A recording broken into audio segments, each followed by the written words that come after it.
Tonight on ABC News Live Prime, the deadly shooting at a Rhode Island ice rink. Images from inside, an explosion of gunfire and immediate chaos. At least 2 people killed, plus the shooter took his own life. Authorities believe the gunman may have been targeting family members. A possible break in the Nancy Guthrie case linked to DNA. Male DNA found inside a glove. The glove was found near the home of Savannah Guthrie's mother, plus Savannah Guthrie's new message of hope, pleading for her mother's return. A woman caught on camera escaping a U-Haul truck after allegedly being kidnapped by an ex-boyfriend. A father on trial facing charges for giving his son the AR-15 style rifle used in a deadly school shooting, killing 2 students and 2 teachers. The father is accused of ignoring warning signs. No clear end is in sight for the partial government shutdown. Homeland Security, including TSA, left without funding, and employees will not get paid. What this could mean for air travel. Alana Myers-Taylor makes Olympic history in Milan. This President's Day, ABC News Live is taking you on an exclusive tour inside the birthplace of American democracy as Independence Hall gets a facelift in time for America's 250th birthday. What do you think when you stand in here? I think about it's real. This is not imaginary, and the things that happened here and the people who worked here and who lived around here were real. And the loss of a legend from The Godfather, Apocalypse Now, and Tender Mercies. We look back at the incredible career of Robert Duvall. I love the smell of napalm in the morning. From ABC News World Headquarters in New York, this is Prime with Lindsay Davis. Good evening, everyone. I'm Lindsay Davis. Thank you so much for streaming with us. We begin with breaking news: gunfire erupting during a high school hockey game in Pawtucket, Rhode Island. Details are still coming in after a gunman opened fire during the game's first period. All of this took place with players on the ice and families in the stands. Everyone is seen racing for cover. Ultimately, police are poring over this live stream of the game, which captured the horrific scene at the Dennis Lynch Arena in Pawtucket. Tonight, we know at least 2 people were killed, and authorities believe the shooter then took his own life. Of course, we'll also have the latest developments in the case of Nancy Guthrie, the search now in its 3rd week. But first, the hockey rink shooting, where the FBI and ATF are on the scene. Rhiannon Alley leads us off. Tonight, the horror unfolding at a high school hockey game in Rhode Island. Authorities say a man opened fire, killing at least 2 people before shooting and killing himself. Police now reviewing this video. You can hear the deafening sound of about a dozen gunshots, sending crowds running in the stands and players scrambling on the ice. We have 1 shooter down at the location. We have 5 injured. Authorities racing to the scene at the Dennis Lynch Arena in Pawtucket around 2:30 p.m., finding multiple victims. Late today, officials say they believe the suspect may have been targeting his own family. It appears that this was a targeted event, that it may be a family dispute. Witnesses describing the chaos. It was a very, scary moment, definitely for the parents. It was a bang. I thought it was pops. I thought it was balloons at first, but it was not balloons. At least 3 people were wounded. Lindsay, officials say all the hockey players in that game are safe tonight. The investigation is now underway as the FBI is assisting local authorities. Lindsay? Rhiannon, thank you. Tonight, the search for Nancy Guthrie is in its 3rd week. Her daughter, Today host Savannah Guthrie, posted a new emotional video pleading for her mother's release. Authorities confirmed that they found male DNA inside a glove recovered not far from the house and say that the clothes the suspect was wearing, along with the backpack, may have been bought at Walmart. Retired FBI criminal profiler Mary Ellen O'Toole is here, but first, ABC's chief investigative correspondent Aaron Katursky reports from Tucson again tonight. Tonight, with the search for Nancy Guthrie now entering its 3rd week and with the country still praying she's found, her daughter Savannah is making a direct appeal to the person who took her mother. 2 weeks of pain evident on Savannah's face. And I wanted to say to whoever has her or knows where she is that it's never too late. And you're not lost or alone. And it is never too late to do the right thing. And we are here. We believe. And we believe in the essential goodness of every human being. And it's never too late. The Today Show host, who has spoken of the nightmare her family's going through, hoping the kidnapper will consider giving her mother back. Because we're into week 3, the idea that you could keep anybody held for that long a time is a real strain on whoever might have her. And so as a result, they may just say, okay, we're just going to give up and release her. It never hurts to say those things.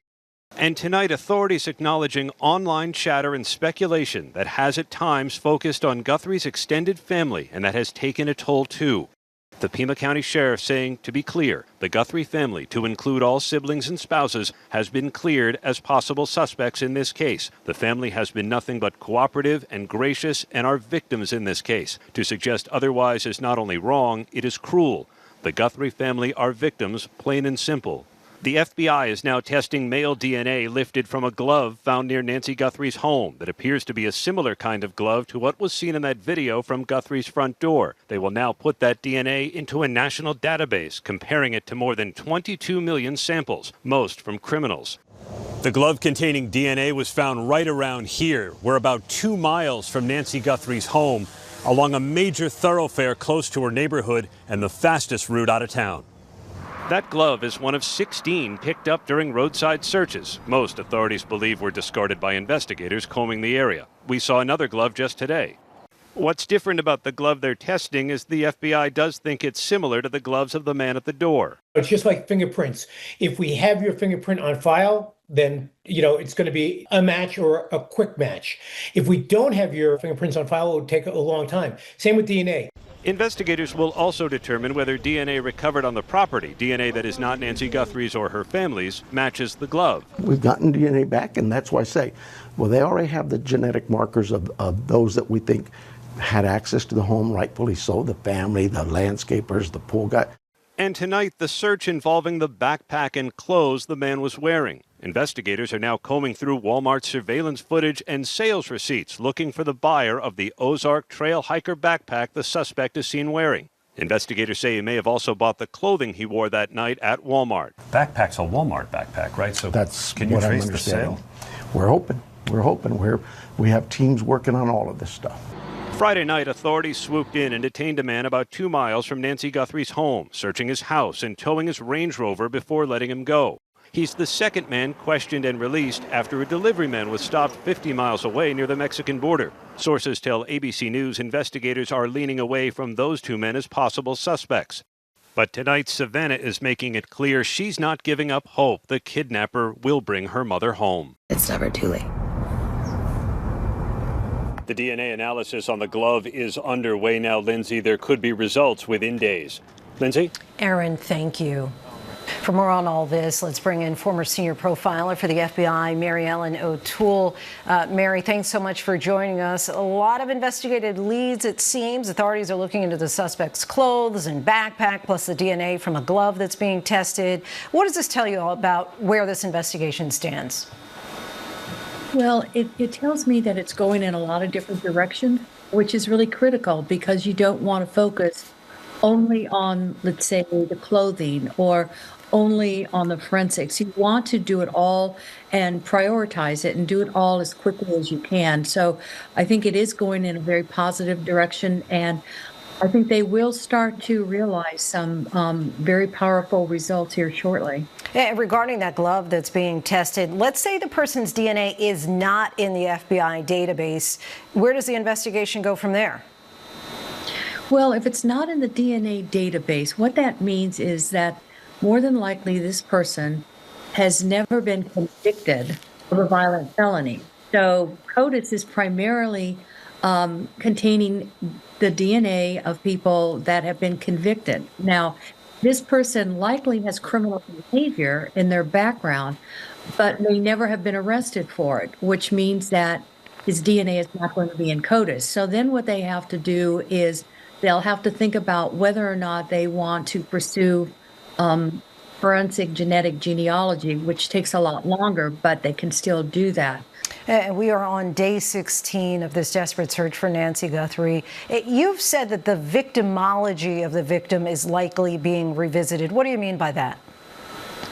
Yeah, the victimology is the first thing that we look at in a violent crime. And the victimology is really the study of the victim. And we look at the victim's personality. We look at the victim's lifestyle. We look at their practices. Who do they interact with? How do they interact with people? And we study the victim in great detail.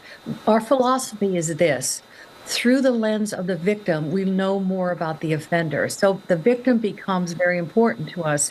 That's what they'll go back and they'll update on a regular basis so they can understand what the motivation was in this case.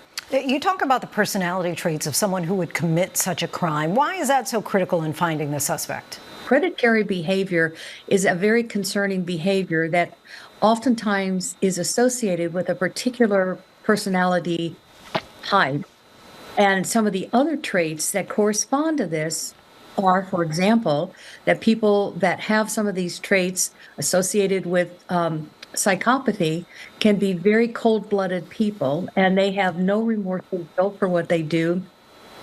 And worse yet, they have no empathy for the victim. And that becomes important because as Nancy's health deteriorates, that will not become a concern, more than likely, of this offender. Mary Ellen O'Toole, we thank you so much for your expertise and time. You are most welcome. Next tonight, to the new fallout involving the Jeffrey Epstein files, another big name is now stepping down from his job over his ties to Epstein. Here's Rachel Scott. Tonight, with the Department of Justice announcing no more Epstein files will be released, new fallout. Hyatt's executive chairman, billionaire Tom Pritzker, now becoming the latest leader to announce he will be stepping down because of his ties to the convicted sex offender. In a letter to the Hyatt board, the 75-year-old writing, "Good stewardship also means protecting Hyatt, particularly in the context of my association with Jeffrey Epstein and Ghislaine Maxwell, which I deeply regret." Pritzker saying he exercised terrible judgment, adding, "There is no excuse for failing to distance myself sooner." Those recently released files revealing Pritzker, who is the cousin of Illinois Democratic Governor J.B. Pritzker, continued to keep in contact with Epstein even after he pled guilty to sex crimes in 2008. His departure, the latest corporate shakeup following the resignation of a top lawyer at Goldman Sachs, Kathleen Rumler, who referred to Epstein as Uncle Jeffrey in an email released by the DOJ. And the LA executive named chair of the 2028 Olympics, Casey Wasserman, now selling his talent agency after he was named in the files too. Multiple celebrity clients dropping him. He still hopes to chair the next Olympics in Los Angeles. Both have expressed regret over their association with Epstein. The DOJ telling Congress the department released all records, documents, communications, and investigative materials in its possession in compliance with the law. Victims outraged. And now Hillary Clinton, just days before she and her husband, former President Bill Clinton, are set to testify behind closed doors in a Republican-led investigation into Epstein, speaking out. She has told the Republican chairman to stop the games, asking for a public hearing, cameras on, and now telling the BBC in an interview excerpt published online that she believes others should testify in front of Congress. I think everybody should testify who is asked to testify. I just want it to be fair. I want everybody treated the same way. Our thanks to Rachel Scott. And for more now, we're joined by Texas Republican Congressman Pete Sessions. Congressman, thank you so much for your time. You, of course, sit on the House Oversight Committee, which, as Rachel just reported, will hear testimony from Bill and Hillary Clinton behind closed doors. As you know, in the files that were released, there were also new revelations about Commerce Secretary Howard Lutnick's ties with Jeffrey Epstein. Emails released by the DOJ show that the two were still in contact as late as 2018, years after Epstein pleaded guilty to sex crimes. Republican Thomas Massie has called on him to resign. Do you think that the Commerce Secretary should be subpoenaed before the Oversight Committee to testify? I think it would be, Lindsay, thank you. I think it'd be very appropriate to get him on record. We understand that we've said no stone will go unturned. We're going to look at everything. And the context, when people will come talk to us, gives us a clear issue of not only who knew what, but when they knew it. And for someone to continue doing business with Jeffrey Epstein is a blot on their reputation, because this was clearly about gaming young women, and it should not have been done. During Attorney General Pam Bondi's Hill appearance last week, Epstein survivors in the room all raised their hands to acknowledge that they had not been able to meet with the Justice Department. They also expressed dismay over the fact that the Attorney General would not even turn to look at them. How would you say that the Justice Department has done in handling the role of the Epstein files? Well, Lindsay, I think you and I both know there have been other presidencies that did not even, and attorney generals that did not take on this challenge. It is a huge challenge. But let me say this, that the American people want the answers. Members of Congress, bipartisan agreement, now are trying to still stay after that. I did not vote for nor like the law that was passed. I think we should have gone through this more systematically, but we did not. And now we're to the point where we need to continue asking the questions and allowing people, just as the Clintons will get an opportunity, to come forth and tell us what they not only know, but we will also have information that we have gleaned that we will ask them about if their memory fades. With Pam Bondi, though, as the face of the Department of Justice, do you think that she should have turned when asked to apologize to the victims? Do you think that she should have done so? You know, I will say no, and I want to be respectful to these people. But the bottom line is she was not becoming an investigator. Her job was to go and release the data. And I talked around the Attorney General, and that was their duty, that was the law, and that was their job, and they have done that. So I don't think it was any part of an investigation. She had to struggle to get all the data and information. She had to struggle to get enough lawyers to look at this, and I quite honestly will tell you she's in a tough circumstance, and I give Pam Bondi the credit for walking through this difficult tunnel and coming out on the other end where she can look anyone in the... Turning now to the partial government shutdown, TSA agents are caught in the crosshairs of this shutdown. The fight in Congress is over funding for ICE and ICE's practices in the wake of those two deadly shootings in Minnesota. President Trump said in the days following the death of Alex Preddy, we can use a little bit of a softer touch. What, if any, changes to ICE do you support? Well, I support balance. I support balance, and I have repeatedly said this, that we need to have the administration to understand that if they're going to be doing their job, which I support, then more information has to be out. The word became to many people that they were just after people who come here illegally. That is, in my opinion, not the story. The story is they were after criminals that had been released, who were detained and then released without an ICE detainer. And they are dangerous people in this country. And you've seen story after story, Lindsay, about what happens if we do not go and do our job. The criminal wins, and it's our loss. Congressman Pete Sessions, we thank you so much for your time. Really appreciate it. Authorities in Minnesota say that they have been formally notified by the FBI that it does not plan to share any information related to the death of Alex Preddy. State investigators called the lack of cooperation concerning and unprecedented, but say that they remain committed to a thorough, independent, and transparent investigation. Preddy died after being shot by federal Border Patrol agents in late January. The incident was, of course, captured on camera. Democrats and Republicans have both called for independent investigations into the shooting. A father on trial in Georgia is facing charges for giving his son the AR-15 style rifle used in a deadly school shooting. The father is accused of ignoring warning signs that his son needed help, giving him access to guns anyway. ABC's Faith Abube reports.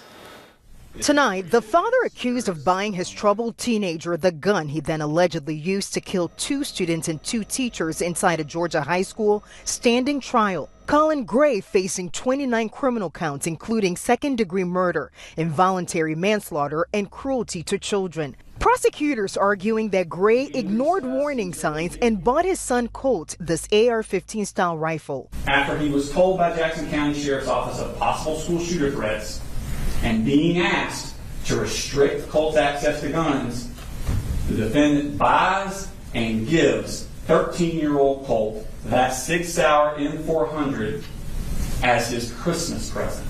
Prosecutors saying 3 weeks before the 2024 shooting at Apalachee High School, the son allegedly texted his dad, quote, "Whenever something happens, just know the blood is on your hands." Prosecutors showing the jury this image of the teenager's room, saying it was a shrine to the Parkland shooter. But the defense arguing that the father is not to blame for his son's alleged actions, saying Colin tried to get his son help for mental health issues. If the standard becomes you should have imagined the worst, then every parent becomes criminally liable for what a teenager might do. And Lindsay, this is just the latest in a small but growing number of cases in this country where prosecutors have gone after parents and criminally charged them after their child allegedly carried out a school shooting. In this case, Lindsay, both the dad and the parent are pleading not guilty. Lindsay. Faith, thank you. Next tonight, to the dramatic moments after a woman escaped a U-Haul getting away from an ex-boyfriend who was accused of trying to kidnap her. Surveillance cameras captured the woman running into a store outside of Pittsburgh on Saturday. The woman told police Kenneth Clark beat her and held scissors to her neck. Police arrested Clark after a brief chase. Clark is now charged with kidnapping and assault. Now to the first of two dangerous storms hitting along the California coast. California is expecting thunderstorms, heavy rain, strong winds, and up to 8 feet of snow in the mountains. And a second storm is right behind this one. Let's bring in our chief meteorologist, Ginger Z. Hi, Ginger. Hi, Lindsay. We've already seen some areas in Southern California get up to 2.5 inches of rain just today. And there's more where that came from. That's why you see those flood alerts from Santa Maria down to San Diego, wind alerts that go all the way inland. And so you're going to see into the Rockies and even the plains. Some of the wind gusts could be 50 to 80 miles per hour. I'll explain what that looks like once it gets there. But the next round of heaviest rain after today would come tomorrow afternoon and evening through Southern California. And the Sierra Nevada is going to be getting pounded with that snow. They desperately need to improve their snowpack, and boy, will 5 to 8 feet in the first half of this week help with that. They'll take every snowflake they can get from Nevada to Colorado out of these systems, and as that series of storms makes their way across the nation, it's warm out ahead of it, it's windy, and it's really dry. That's why fire danger is really high from Rapid City, South Dakota, down through New Mexico. Some of the relative humidity is as low as 10%. And you'll see some of these storms, the wet part of it, Wednesday and Friday over on the East Coast, and ahead of it, mild air, especially relative to what we've been dealing with, Lindsay. Gonna feel downright balmy. Ginger Z, our thanks to you. Yes.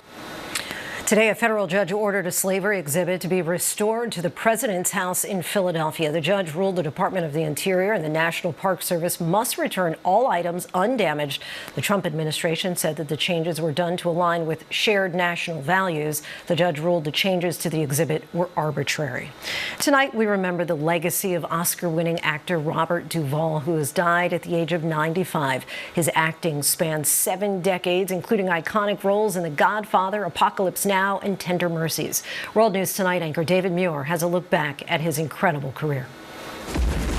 Oscar-winning actor Robert Duvall was a Hollywood legend, his career spanning 7 decades.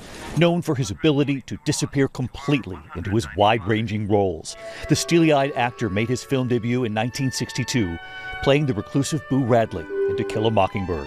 You'd like to say goodnight to Jim, Mr. Arthur? His character did not speak once in the entire movie. Robert Duvall would go on to become a household name, playing opposite John Wayne in True Grit in 1969. Well, Rooster, I'm shot to pieces. Winning an Academy Award for Best Actor in Tender Mercies in 1984. Then let me rest my head for a while. His iconic characters part of film history, 7 Oscar nominations. Your father was business, not personal, Sonny. You know how they're gonna come at you? Playing the trusted family lawyer in the first 2 Godfather movies alongside Al Pacino and Marlon Brando. They shot Sonny on the causeway. He's dead. Napalm, son! And delivering one of the most memorable lines of all time as Lieutenant Colonel Bill Kilgore in Apocalypse Now. I love the smell of napalm in the morning. People come up to me on the street today like, I love the smell of napalm in the morning, like I never knew it and forgot it after I said it, like, ha ha ha. But I like that character, yeah. People call the guy crazy, which he wasn't. It's not crazy. When it was in a life or death kind of perimeter. This said belly aching There was the Great Santini in 1979. will not affect the morale of the squadron henceforth. Do I make myself clear? Yes, sir. The Apostle in 1997, a movie he wrote, directed, and starred in. He considered his role in the TV series Lonesome Dove his favorite. Rye, or what'll it be, old timer? Rye will do, provided it gets here quick. Tonight, Robert Duvall's wife sharing this image of them on their Virginia farm, saying he passed away peacefully at home, surrounded by love and comfort at the age of 95. Tonight here, Robert Duvall in his own words. The day will come when you call it quits. So whenever that comes, it comes. But, until that time comes, you try to live life to the fullest. One of the greats. Our thanks to David for that. Coming up, America is celebrating its 250th birthday this year in Independence Hall in Philadelphia, the birthplace of the Declaration of Independence. Went through a recent renovation. We get a chance to get an inside first look. Plus, with a partial government shutdown now in its third day, how you could be impacted by the numbers. And it's not a joke. An injured bird literally walks into a hospital. Find out the treatment it received.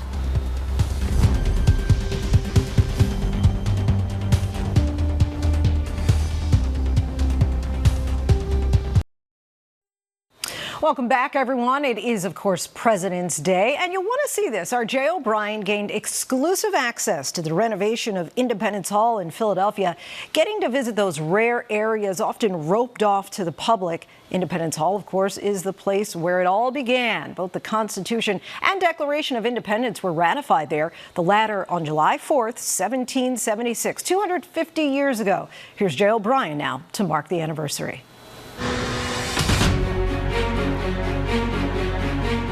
Independence Hall, the birthplace of the nation, where the Declaration of Independence and the Constitution were debated and signed. A centerpiece of the American story nestled in the heart of Philadelphia. This is one of those places you can't go. We are here walking in the literal footsteps of the Founding Fathers. Wow. A trek back in time that can be a little precarious. This is exactly what I wanted to see. But for the right history nerd, exhilarating. Climbing these narrow steps up to the hall's steeple, going where the millions of people who visit every year can't. Unless you're Nicolas Cage in National Treasure. This is incredible. Step after step, and there we are. History you can reach out and touch. This is unbelievable. As the country prepares to mark its 250th anniversary, 2.5 centuries since the Declaration of Independence was adopted here in Independence Hall, the building is getting renovated, returned to how it looked in 1776. It's so awe-inspiring. And Carrie Dythorn, Independence Hall's chief curator, gave us an exclusive tour. What do you think when you stand in here? Mm-hmm. I think about it's real. This is not imaginary, and the things that happened here and the people who worked here and who lived around here were real. History is human, she reminds us. And preserving this building is an effort to safeguard who we are and where we came from. Those who put it all on the line right here for the mere idea that government could be of, by, and for the people. Their lives, their fortunes, and their sacred honor. That's exactly it. That's exactly it. And when you come into this space and you remember that that's how they felt and that's what they thought about, this space just vibrates. Think about it's 1776. It's packed in here. And out of that very human process, real people in this room, the foundational principle of this country is born. That's something else. That's really cool. That's really cool. It was here Thomas Jefferson, John Adams, Benjamin Franklin, and 53 others agreed on our values of life, liberty, and the pursuit of happiness. A radical idea from a country that at the time still had the institution of slavery and denied basic rights of citizenship to all who weren't white landowning men. It's a history we're still grappling with. In late January, the National Park Service removed an outdoor exhibit near Independence Hall telling the stories of 9 enslaved people held by George Washington at the site of his presidential home. But the ideas that began between these walls, the promise of the Declaration and the people's government formed by the Constitution, set in motion our constant desire to seek a more perfect union. Independence Hall isn't just about the famous people. It isn't just about the people who fought the wars and the people who wrote the special documents and the people who made laws. It's about all of us. And what a place like Independence Hall and a document like the Declaration of Independence and the U.S. Constitution mean to all of us. Honestly, it's surreal. You can be a part of history. Quadir Fusaro was one of the restoration professionals helping bring the building back to its 18th century glory. I've did windows, we did. Born and raised in Philadelphia, now part of a National Park Service program training skilled tradespeople. As a kid from Philly, did you ever expect that you'd get the chance to be this up close and personal to something that is so central to American history? No, I didn't, honestly. That you get to feel and be a part of history and, you know, honestly, help history move forward. The building has had a facelift both outside and in. Decades of dirt cleaned, new carpentry, plaster, and paint.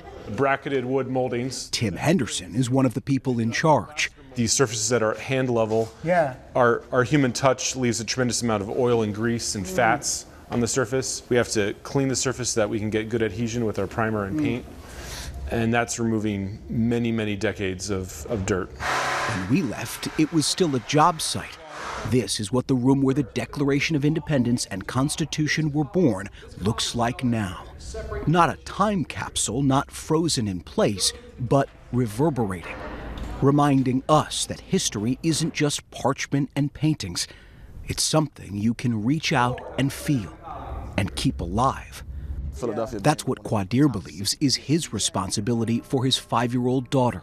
She thinks Daddy works at a castle. Whose new favorite activity, he says, is visiting her dad at work.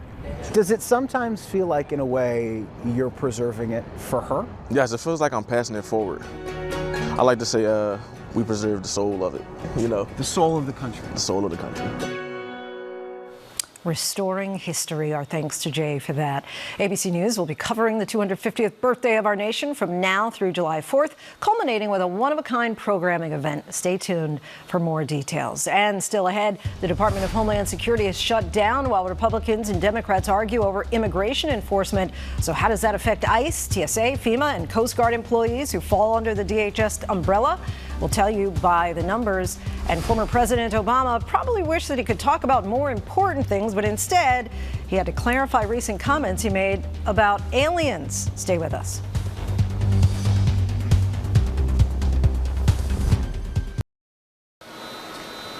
Welcome back to Prime. Here's a look at the stories making headlines right now. At least 2 people were killed today as gunshots rang out during a high school hockey game in Pawtucket, Rhode Island. Players on the ice and families in the stands were seen racing for cover. Police say the shooting appears to be targeted and related to a family dispute, adding that the suspect died from what appeared to be a self-inflicted gunshot wound. The search for Nancy Guthrie has entered its 3rd week. The Pima County Sheriff's Department says members of the Guthrie family have now been cleared as suspects in the 84-year-old's disappearance. The FBI is testing male DNA lifted from a glove found near Guthrie's home that appears to be similar to the one worn by the suspected kidnapper. ABC News has learned investigators are combing through Walmart security footage and sales receipts looking for the buyer of the backpack the suspect is seen wearing. They say it's also possible the clothing he wore that night was also purchased at Walmart. A murder investigation is underway in Costa Rica after a well-known American surfer, Kurt Van Dyke, was killed in a violent robbery at his home. The 66-year-old was found strangled with multiple stab wounds on Saturday. Investigators say that his body was discovered under his bed with a sheet over his face. Police also said that the attackers stole Van Dyke's car. No arrests have been made. And Elana Myers-Taylor, at 41 years old, won her first Olympic gold in the women's monobob. As the oldest American woman to win a gold medal, she remains the most decorated Olympic women's bobsledder. That gold will now be keeping her 3 silvers and 2 bronzes company. And still ahead, the partial government shutdown drags on as DHS funding talks stall. We take a look at the impact by the numbers. And an injured bird in Germany seeks help. You'll want to stick around to hear this story.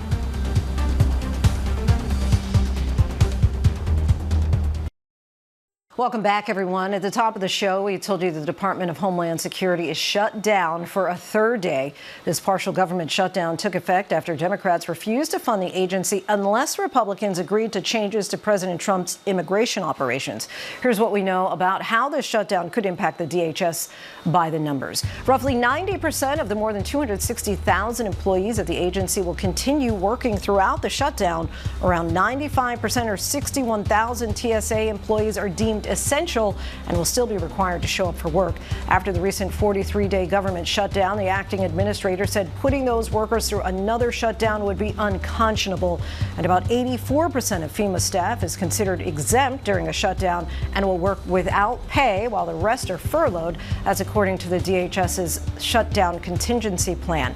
FEMA has roughly 22,000 staff on board, down more than 2,000 after workforce cuts last year. For the Coast Guard, which is the only military branch under the DHS umbrella, pay would be halted for 56,000 active duty, reserve, and civilian personnel, but they would still be required to work. ICE, though, will keep operating. It already has the money it needs after receiving a massive $75 billion boost from Trump's mega bill last year. And still ahead, stars Usher and Big Sean team up for a project designed to nurture local youth creativity. They'll tell us why this project holds a special place in their hearts. And the Girl Scout who sold a record-breaking number of cookies. How many? And how did she do it? We have those details. Stay with us.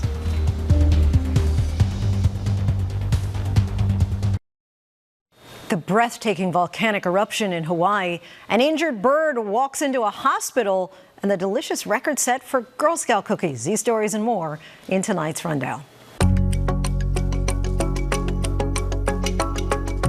A house explosion and gas leak in Virginia forced the evacuation of dozens of homes overnight. Crews with the Fairfax County Fire and Rescue Department responded just before 10 p.m. to reports of a loud explosion and heavy flames engulfing the residence. 2 people were injured, treated in the hospital for minor injuries, and have since been released. Officials confirmed a gas leak in the area, but investigators have not yet determined the cause of the blast. Residents are being urged to avoid the area as crews continue their work. As Americans mark President's Day to honor leaders like George Washington and Abraham Lincoln, one former president is making headlines for a very different reason. Former President Barack Obama has clarified comments about the existence of aliens after telling a podcaster they're real over the weekend. After going viral, Obama later said the universe is so vast that statistically the odds are good that there's life out there, but that he has no evidence extraterrestrials have visited Earth and that they're not being kept in Area 51. One of the world's most active volcanoes is continuing to light up the skies in Hawaii.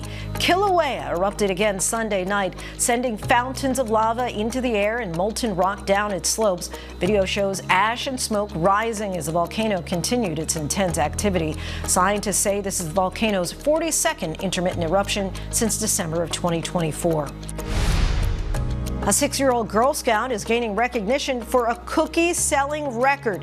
Just this season, she has sold more than 100,000 boxes of cookies. Her strategy? Going door to door, handing out flyers and her adorable TikTok videos. Her father has described her as unstoppable, and like a true businesswoman, she's already chasing her next sale. An injured bird made an unexpected visit to an emergency room at a German hospital. Staff says that they were surprised when the bird began pecking at their doors, appearing to seek help. According to staff, the bird even went to the second entrance of the hospital when it was not immediately noticed. A nurse on duty discovered the bird had been injured by a fishing hook stuck in its lower beak. The hospital staff and a fire brigade safely removed the hook and called it a happy coincidence. The bird was later released back into the wild. A New Jersey man known for the ice sculptures he's created for more than 30 years has now turned snow into smiles with a one-of-a-kind ice cream truck. The artist used 5 tons of snow from his yard to sculpt the truck and designed signage to attract local residents. He even built a freezer within the truck to hold ice cream that he wanted to sell for charity. So far, he's raised more than $5,000 for a local hospital, giving families a sweet reason to stop by. Tonight on All Access, we travel to Motown to get an inside look at a joint venture with special meaning for superstars Usher and Big Sean, who both pride themselves on helping the next generation. We also talk about their star-studded careers, of course. Here's a sneak peek. Usher, you've said before that losers let things happen, winners make things happen. Losers take chances, winners make choices.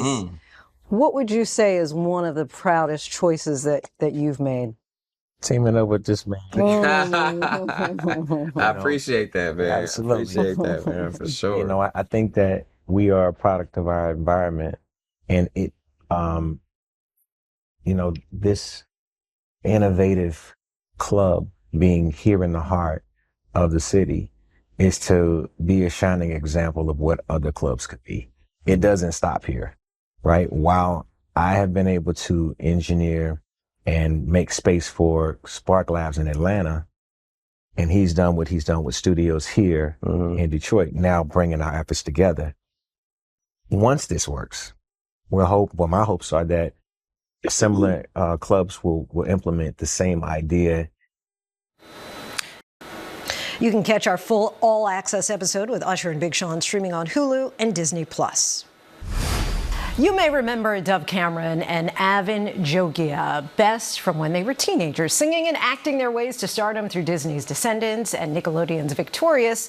Now, many, many projects later, they're back with a love story where everything is not always what it seems. In Prime Video's 56 Days, they play a couple, Ciara and Oliver, caught between passion, paranoia, and murder. Told across 2 timelines, their intoxicating romance, and 56 days later, when a body is found decomposing in Oliver's apartment.